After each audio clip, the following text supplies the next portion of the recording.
Okay, here's a very quick Screencast 1.5, I believe, because I think I had forgotten to explain how to get rid of this thing when you first open up Vectorworks. The reason I didn't is because once you've got rid of it the very first time you start using Vectorworks, then it doesn't come back again. So it's one of those things you do when you very first open up the program, and then you won't have to do again. So if you're presented with something like this, which looks like a piece of paper in the middle of space, it doesn't stop you drawing over the top of things. It's a kind of a reference page. It's a notional page size in the middle of your infinite space around about here.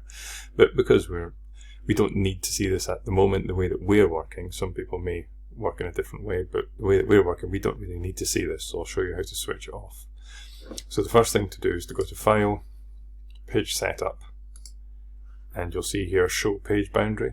So you just need to unclick that. So that's essentially showing the page boundary of this page size here, but we are not dealing with that in our workflow here.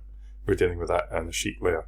So uncheck that, and that will get rid of the page boundary, and it'll expand this grid up into an infinite space. So you probably want to get rid of the grid as well.